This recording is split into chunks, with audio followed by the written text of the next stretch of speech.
lungayin karutina kanun kong vela ren alimot lo jale saruakin ka in mua linda ren ren ka musilaw o pathian ki ma atin lungin siana kat ko chunga hiang tharau dikta siam tharang che Pathian thiên lu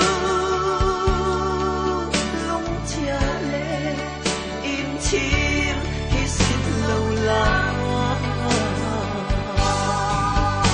itu giống ta kim cất chung ngã hian thiên tra tiền itan kanu to a itan kanu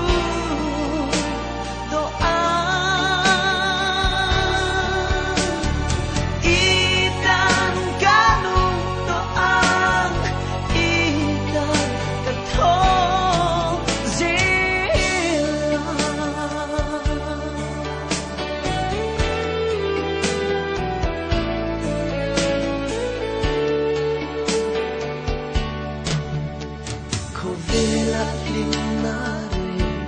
kang hoto lo kanun tunang maa akat liam ta thêm na từng min chi me lai hiani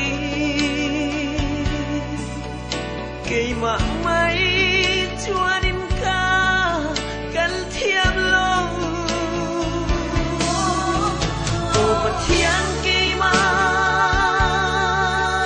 atin lungin siana